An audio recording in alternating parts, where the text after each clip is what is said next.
Tentunya di sini kita bahas ciri-ciri wanita penduduk surga.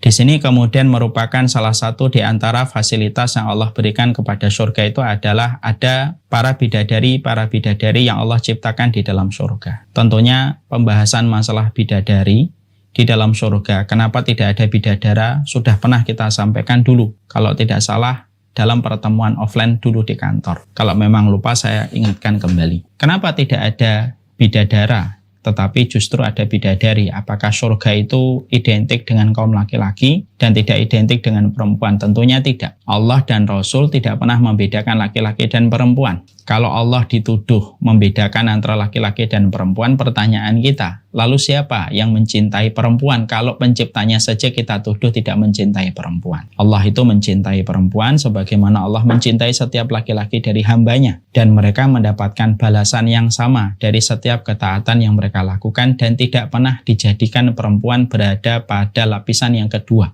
pada lapisan primer, pada lapisan sekunder, pada peradaban keimanan, itu tidak pernah. Itu hanyalah sebuah tuduhan-tuduhan tidak terbukti, tuduhan-tuduhan hoax yang selalu dilemparkan sama mereka yang ingin memadamkan cahaya Allah. Makanya kalau kita lihat ya, perempuan itu dimudahkan betul untuk mendapatkan surga. Ibu-ibu dan bapak tidak pernah menjumpai satu agama yang paling memudahkan perempuan untuk memasuki surga kecuali adalah agama iman, agama Islam. Karena Allah yang memudahkan. Makanya perempuan itu Masya Allah, ketika mereka beribadah, mereka tidak perlu ke masjid, mereka cukup berada di dalam rumahnya. Tetapi pahala mereka sama dengan laki-laki yang pergi ke masjid.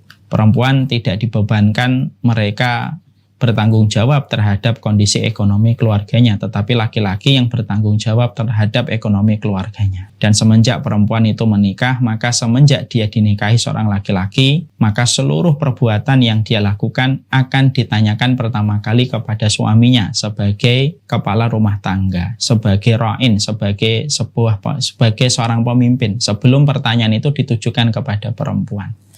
Makanya perempuan itu betul-betul Allah mudahkan di dalam kebaikan, dan Allah tidak pernah menjadikan wanita berada pada lapisan yang kedua. Karena sesungguhnya tidak ada zat yang paling mencintai setiap makhluk yang Allah ciptakan dan Allah rahmati, Allah berikan rahimnya, Allah berikan rahmatnya, kecuali yang paling besar adalah Allah, dan tidak ada yang mengalahkan kecintaan Allah kepada makhluknya. Ini yang kita harus bahas dulu. Setelah kita memahami bahwasanya kecintaan Allah itu begitu besar kepada laki-laki dan kepada wanita yang taat kepada Allah, maka pertanyaan kita, kenapa ada bidadari tetapi tidak ada bidadara? Tentunya ini kita harus paham. Jawaban yang kedua adalah walaisa dzakaru kal unsa. Laki-laki dan perempuan itu memang tidak pernah sama dalam proses penciptaan, dalam proses fisiknya, dalam proses psikologinya, itu tidak pernah sama. Makanya sesungguhnya perempuan itu tidak membutuhkan banyak laki-laki, tetapi perempuan itu membutuhkan satu laki-laki yang bertanggung jawab dan memberikan kasih sayang kepada mereka. Beda dengan kemudian laki-laki sebagian di antara mereka yang memang mereka itu fitnah terbesarnya adalah perempuan. Makanya Allah memberikan bidadara di surga supaya setiap laki-laki di atas muka bumi ini mereka mampu menahan dari yang haram supaya mereka mendapatkan yang halal dalam kehidupan kelak di surga, ketika mereka menjaga dirinya dari perempuan-perempuan yang tidak halal baginya dalam kehidupan di dunia. Ya, dan fitnahnya laki-laki itu perempuan. Makanya Allah memberikan kepada laki-laki nanti di surga itu bidadari. Kalau perempuan itu tidak membutuhkan bidadara, karena perempuan itu membutuhkan suaminya yang memberikan kasih sayang, memberikan tanggung jawab, dan itu lebih daripada cukup. Karena memang fitnahnya perempuan itu bukan pada laki-laki, tapi fitnahnya perempuan itu adalah pada hartanya atau pada rumahnya. Makanya selalu identik perempuan itu kalau disebutkan di dalam Quran dan hadis, kalau berkaitan tentang surga, selalu identik dengan sebuah sifat yang bernama rumah. Ya, makanya permintaan dari Asiyah binti Muzahim itu apa? Dibangunkan untuknya sebuah rumah di surga. Nah, itu sebuah rumah di surga. Itu selalu identik dengan permintaan rumah, karena memang perempuan nanti ketika di surga mereka mendapatkan rumah dan mereka mendapatkan suaminya yang akan menjaganya, dan dia tidak membutuhkan bidadara, karena sesungguhnya mereka fitnahnya perempuan itu tidak butuh banyak laki-laki. Itu di antara proses penciptaan laki-laki dan perempuan yang berbeda. Berbeda itu bukan berarti membedakan, berbeda itu berarti karena memang karakternya di dalam penciptaan semacam itu. Kemudian kenapa ada bidadari, tidak ada bidadara? Karena sesungguhnya kita paham Allah itu mensifati dirinya pada surat Al-Anbiya, la yus'alu amma yaf'alu wa hum yus'alun. Allah tidak ditanya tentang apa yang Allah perbuat, tetapi kitalah yang akan ditanya. Nah, itulah yang kita ulang kembali, kita refresh kembali. Kenapa di surga ada bidadari tetapi tidak ada bidadara? Maka kemudian ciri-ciri wanita ketika mereka menjadi wanita di surga itu, wanita di surga itu tentunya disebut dengan bidadari, ya.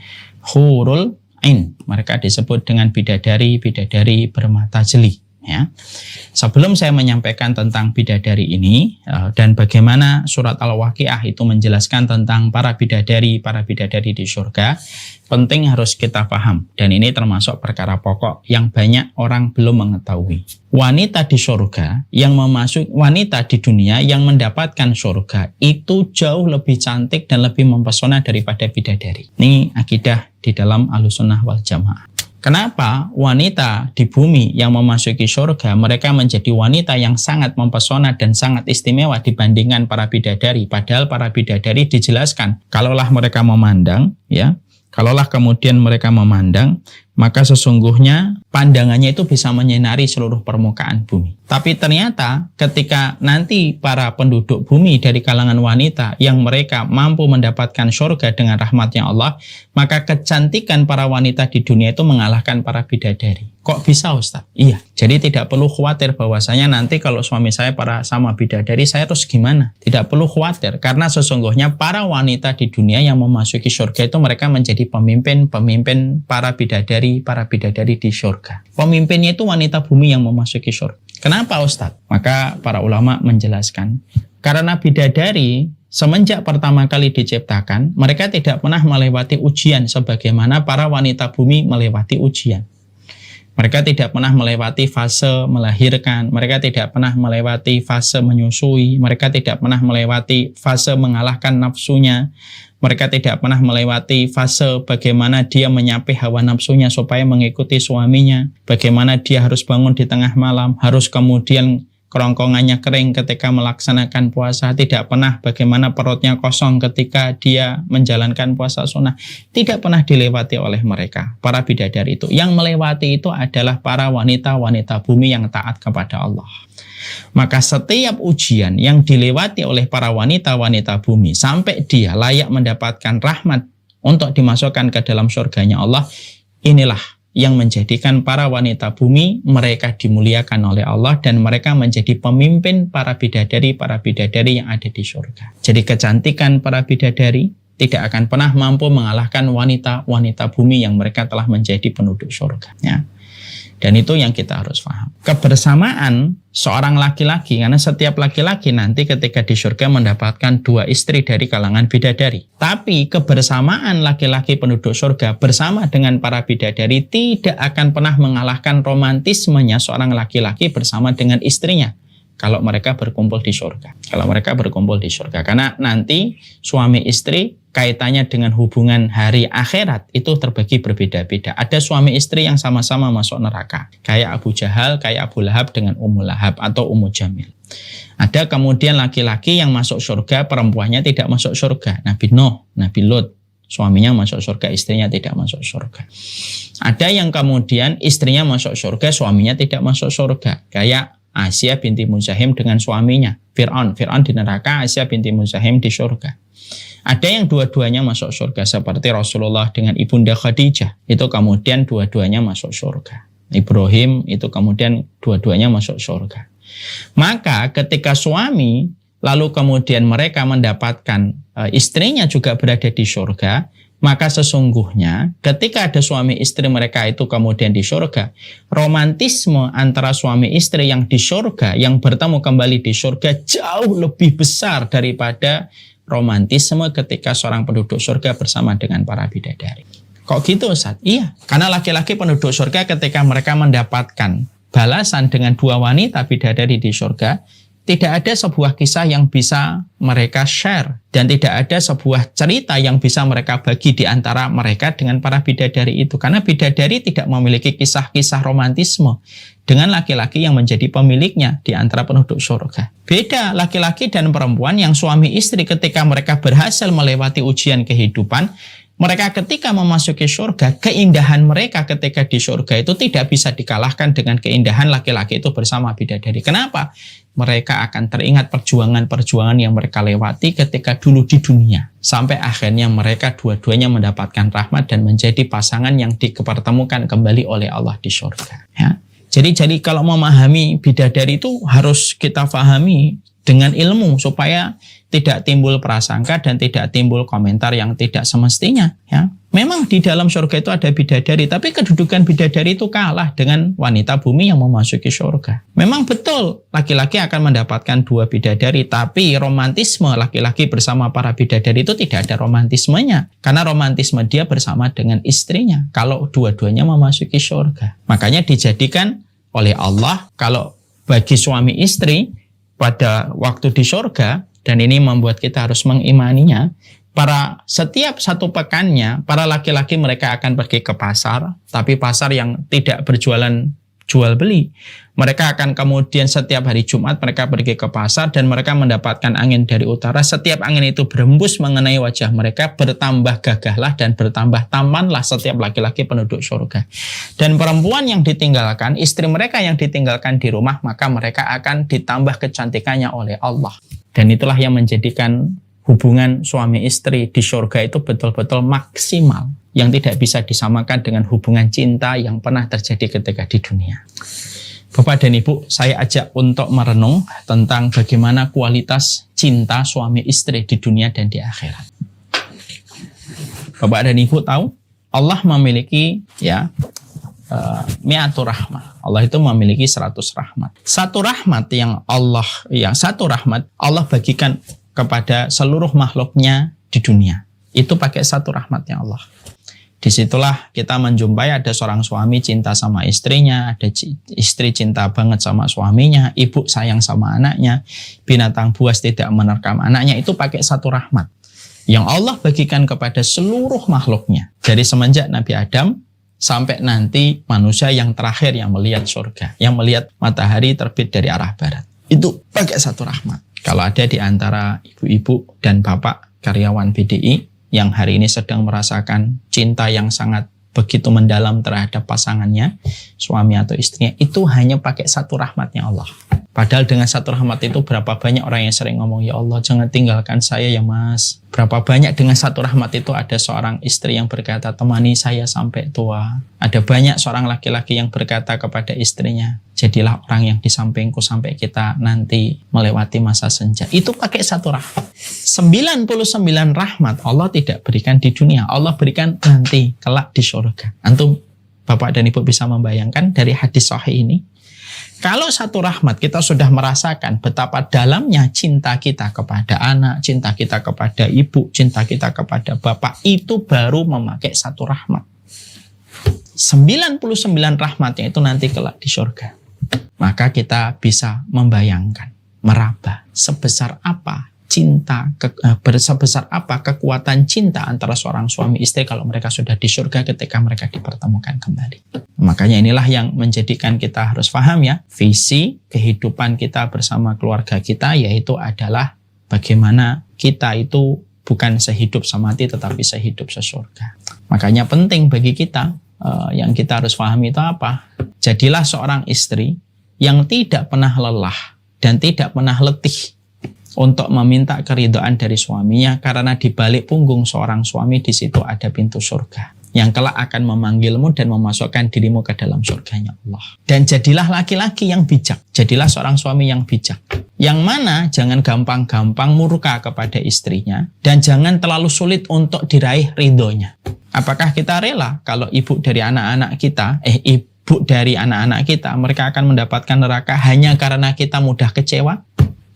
Berkeluarga itu tidak menjanjikan kepuasan, tetapi berkeluarga itu pastinya menjanjikan keberkahan. Dan keberkahan itu tidak akan bisa kita peroleh kecuali adalah semangat kita di dalam berkeluarga adalah memberikan yang terbaik. Seorang istri, dia tidak boleh lelah bagaimana mencari keridhaan dari suaminya. Walaupun istri memiliki kekurangan, dia diciptakan dari tulang rusuk, akalnya kurang karena didominasi oleh perasaannya yang begitu besar. Memang itulah fitrahnya. Tapi fitrah itu kalau dihujani dengan ilmu, fitrah bengkoknya itu akan membaik ketika dia tidak pernah bosan membasahi tulang rusuknya yang bengkok dengan ilmu. Tapi jangan hanya meminta dan menuntut istri supaya istri kita minta keridhaan kita, berusaha untuk mencapai keridhaan kita. Jangan hanya gitu seorang suami. Ini teguran untuk saya, teguran untuk setiap laki-laki. Setiap jadi laki-laki pun sama. Jangan mudah-mudah murka sama istri kita. Lalu kemudian jangan mudah-mudah kita mengancam istri kita dengan neraka. Apakah kita ridho apabila ibu dari anak-anak kita kemudian berujung ke neraka? Jadilah seorang laki-laki yang mudah diraih ridhonya oleh seorang istri. Jadilah laki-laki yang memiliki hati sebagaimana pinggir pantai. Sekeras apapun wanita menggores pasir di pinggir pantai, biarkan gelombang waktu menghapusnya secara cepat. Karena kita tahu kemarahannya istri, kekesalannya, omongannya yang terkadang menyakitkan, terkadang dia lupa kebaikan yang telah kita lakukan secara maksimal sebagai seorang suami, itu lahir dari fitrah bengkoknya wanita ketika menjadi tulang rusuk. Dan itu memang fitrahnya gitu. Walaupun itu tidak dibenarkan setiap waktu. Makanya dituntut wanita dengan tulang bengkoknya, rusuk yang bengkok itu dia harus dihujani dengan ilmu supaya bengkoknya tidak sampai merusak dan membinasakan serta memberikan kerusakan. Ya, sekali lagi ya, marilah kita menjadi seorang suami yang jangan sulit diraih ridhonya. Kamu harus begini, baru dapat ridho saya. Sulit betul. Jadilah laki-laki yang luwes, mudah diraih ridhonya. Dan jadilah seorang istri yang mudah betul, yang kemudian mudah betul ingat kembali bahwasanya tujuan hidupnya setelah beribadah kepada Allah itu adalah menggapai ridho suaminya. Karena rahmatnya Allah itu ada di balik ridhonya seorang suami dalam kehidupan seorang wanita. Ini kalau kita cocokkan klop nih. Jadi tidak ada menang-menangan. Ya, mudah menang-menangan. Istri tidak selalu merasa benar. Dan jangan pernah merasa benar, karena tulisan yang sering dijadikan menjadi menjadi bulian, misalkan wanita selalu merasa benar. Anak khawatir kalau kita terus membaca itu tanpa kita sadari masuk di dalam pikiran kita, dan akhirnya perempuan itu ya akhirnya merasa benar terus. Ya bagaimanapun perempuan harus mengevaluasi bagaimanapun mereka memiliki kekurangan karena mereka diciptakan dari tulang rusuk yang bengkok. Tapi laki-laki, sekali lagi, jadilah laki-laki yang gampang diraih ridhonya oleh seorang istri. Itu supaya dapat. Makanya setelah kita membahas itu, supaya apa? Supaya kualitas kita bersama keluarga kita dalam kehidupan di dunia ini, maka kualitas keluarga inilah yang akan menjadikan laki-laki dan perempuan berjumpa kembali dengan keluarganya nanti di surga. Dan betapa nikmatnya kalau kita bersama dengan istri kita. Karena apa? Memori yang pernah kita lewati bersama dengan istri kita akan menjadi memori penuh dengan kenikmatan ketika membicarakan itu di kampung surga. Ketika semua pengorbanan dan perjuangan kita di dunia sudah selesai. Lalu kita bersama dengan orang yang kita cintai berjumpa kembali di tempat yang jauh lebih baik daripada kehidupan di dunia. Kan sudah sering saya menyampaikan kan, Bapak dan Ibu, saya sering sekali menyebutkan kenikmatan surga itu setidaknya terfokus pada 3 hal. Yang paling tinggi melihat wajahnya Allah. Paling tinggi itu, tidak bisa dinafikan. Yang kedua, berjumpa dengan para nabi dan para rasul. Yang ketiga, kedudukan kemudian di surga itu apa? Berjumpanya kita kembali dengan keluarga kita. Dan itulah yang kemudian menjadikan kita memahami. Semoga kita termasuk orang-orang yang dimudahkan untuk mendapatkan itu. Istri kita semoga menjadi wanita-wanita pemilik tulang rusuk yang bengkok, yang tidak pernah letih menabur pada bengkok tulang rusuknya dengan ilmu, supaya dia tetap ingat bahwasanya tujuan dia setelah beribadah kepada Allah itu mendapatkan keridhaan dari suaminya. Dan supaya setiap laki-laki adalah orang yang paling luwes dan paling murah memberikan ridhonya kepada seorang istri. Apakah kita rela istri yang telah menemani kita walaupun penuh dengan kekurangan lalu berakhir di neraka? Tentunya tidak ada hal yang paling indah kecuali berjumpanya kita dengan istri kita nanti di surga. Sekarang setelah membahas itu, mari kita bahas ciri-ciri wanita penduduk surga. Yaitu adalah kita bagi, ini ada 2. Ada wanita bumi yang memasuki surga, ada bidadari. Maka di sini menceritakan tentang wanita-wanita bumi yang akhirnya menjadi penduduk surga. Inna angsha'nahunna insya'a faja'alnahunna abkara uruban atraba li ashabil yamin.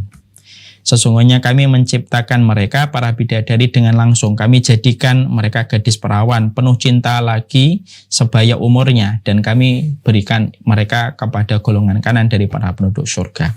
Artinya bahwasanya para wanita di surga, entah dia bidadari ataukah memang istrinya di dunia yang memasuki surga, maka dijadikan oleh Allah bagaimana mereka itu dalam kondisi gadis setiap waktunya. Sehingga tidaklah seorang suami mendatangi mereka kecuali Allah jadikan kembali mereka sebagaimana gadis. Dan tentunya sudah saling paham ya, umur kita nanti ketika menjadi penduduk surga itu umur kita adalah antara 30 sampai 33 atau 35. Umur ini range-nya Allah berikan kepada penduduk surga karena puncak kematangan fisik kita itu ya di antara 30 sampai 35 itu ya. Makanya dijadikan mereka sebagaimana gadis-gadis yang Allah berikan untuk memaksimalkan puncak kebahagiaan yang didapatkan di dalam kehidupan di surga kelak ya. Makanya inilah puncak kebahagiaan itu adalah di surga. Ada sebuah perkataan bagus ya dari Syekh Ali Tontowi, kalau tidak salah, kepada kita. Beliau mengatakan kepada kita, aku mencari kata bahagia dan aku tidak menemukan bahagia di dalam Al-Quran kecuali hanya disematkan di sebuah tempat, yaitu adalah di surga. Allah menyampaikan kata bahagia itu berkaitan tentang surga hanya di satu tempat. Wa ammal ladzina su'idu fafil jannah. Orang yang bahagia itu ya nanti di surga. Ya karena memang itulah yang menjadikan kita paham.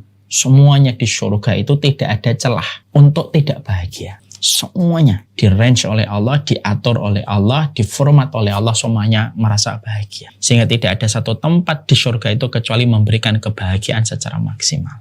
Beda dengan kehidupan kita di dunia kan. Kalau kehidupan kita di dunia tidak lepas dari berbagai macam ujian, kesulitan, kesukaran, dan berbagai macam konsekuensi dari ujian itu karena memang dunia adalah tempat hukuman. Sebagaimana itu pula yang kita dapatkan dari Nabi Adam ketika Nabi Adam diturunkan di surga itu bukan karena Nabi Adam sedang diberikan fasilitas, tapi pada dasarnya sedang diberikan ujian. Makanya puncak kenikmatan dan kebahagiaan itu di surga sampai dijumpai bagaimana hubungan cinta kasihnya, bagaimana hubungan suami istrinya dijadikan tidak akan pernah sama dengan apapun yang pernah mereka dapati di dunia. Makanya Masya Allah ya, yang menyamakan antara kehidupan di dunia dengan di surga itu hanyalah nama. Tapi hakikatnya tidak akan pernah mampu diserupakan.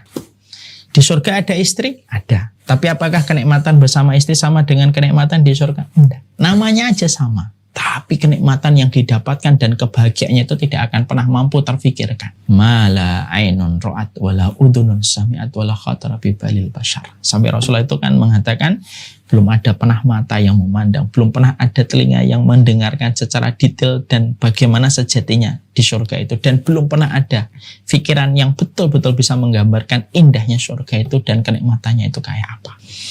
Untuk siapa? Untuk mereka yang tidak pernah mereka itu berhenti berharap dan memperbaiki diri untuk mendapatkan surganya Allah.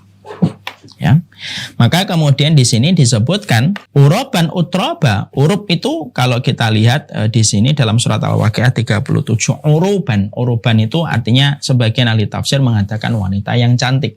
Ya, super cantik. Kalau kemudian urub sebagian itu mengatakan yaitu adalah tutur katanya yang indah. Nah ini sekaligus pula untuk menjelaskan kepada kita kan, memang perempuan itu memang diuji dengan lisannya kan.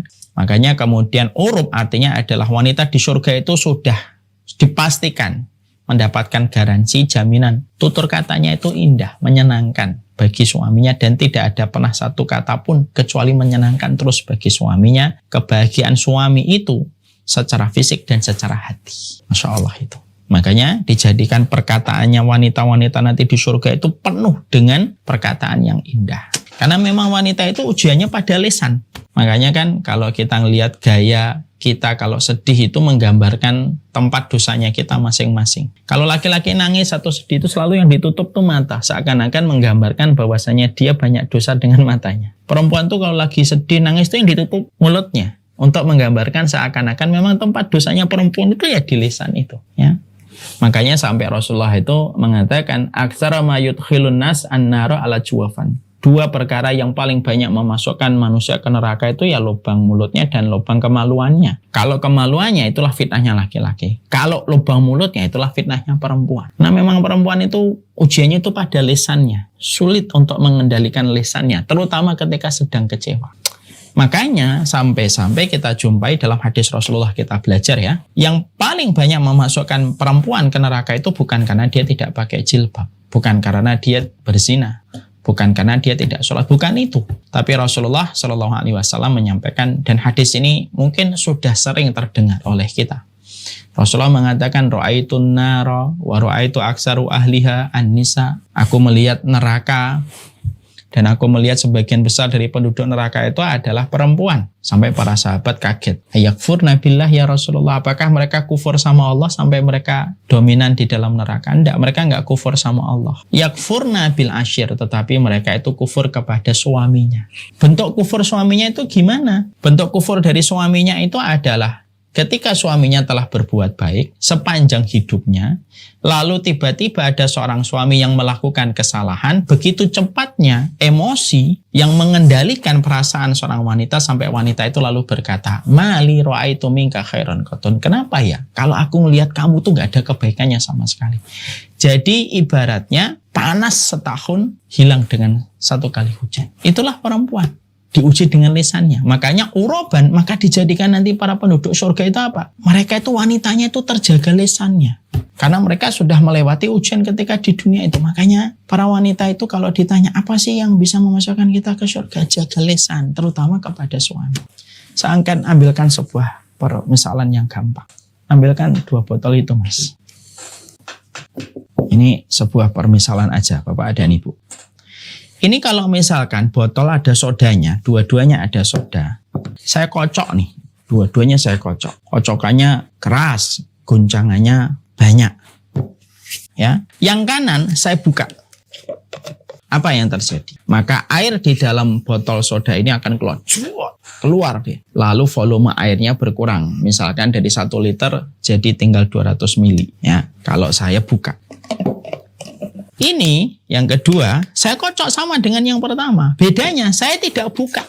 Saya biarkan aja. Apa yang terjadi? Berlalu waktu sejam, setengah jam lah, 1 jam. Maka akhirnya dia kalau dibuka juga tidak akan muncrat. Volume airnya masih ada. Ini ilustrasi ringan untuk menjadi sebuah pegangan kepada kaum wanita. Tapi juga bisa untuk laki-laki sebenarnya juga. Inilah betapa dahsyatnya ketika seseorang sudah berucap. Kualitas kehidupan kita itu banyak berkurang ketika kita banyak ngomong. Persis sebagaimana soda yang diguncang lalu dibuka. Itu ibaratnya permisalan kayak orang yang ngomong. Akhirnya kualitas hidup kita hilang itu gara-gara omongan. Ketika omongan itu akhirnya membuat banyak masalah pada kehidupan kita. Makanya Masya Allah. Disinilah kemudian kita memberikan sebuah insight untuk kalangan wanita ya. Kalau sudah berada di antara suaminya ya. Kalau ingin suaminya itu diberi. Kalau kita ingin mendapatkan surga dari suaminya, perhatikanlah lisan dan apa yang keluar dari lisan kita. Itu yang kemudian kita harus mengerti. Makanya dijadikan di dalam surat Al-Waqiah itu uroban. Uroban itu artinya omongannya indah. Karena memang perempuan itu sebenarnya diukurnya itu ya setelah kecantikannya ya omongan.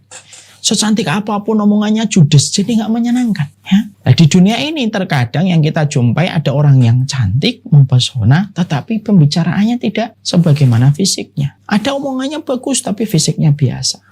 Sedikit sekali yang mampu mempadu-padankan antara kecantikan dirinya dengan kelembutan tutur katanya di hadapan suaminya. Banyak perempuan yang mereka mampu lembut sama teman kantornya, mampu lembut sama teman-teman alumni SMP dan SMA-nya, tapi tidak mampu lembut kepada suaminya. Sebagaimana sebaliknya juga semacam itu. Nah, makanya inilah yang menjadikan kita harus paham.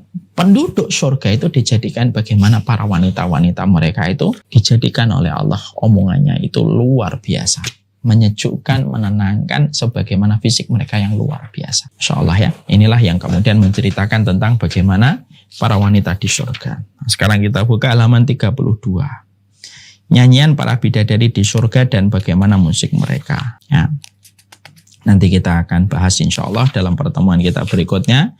Semoga dalam pertemuan berikutnya kita sudah selesaikan mukaddimahnya supaya kita bisa langsung masuk kepada pembahasan kita.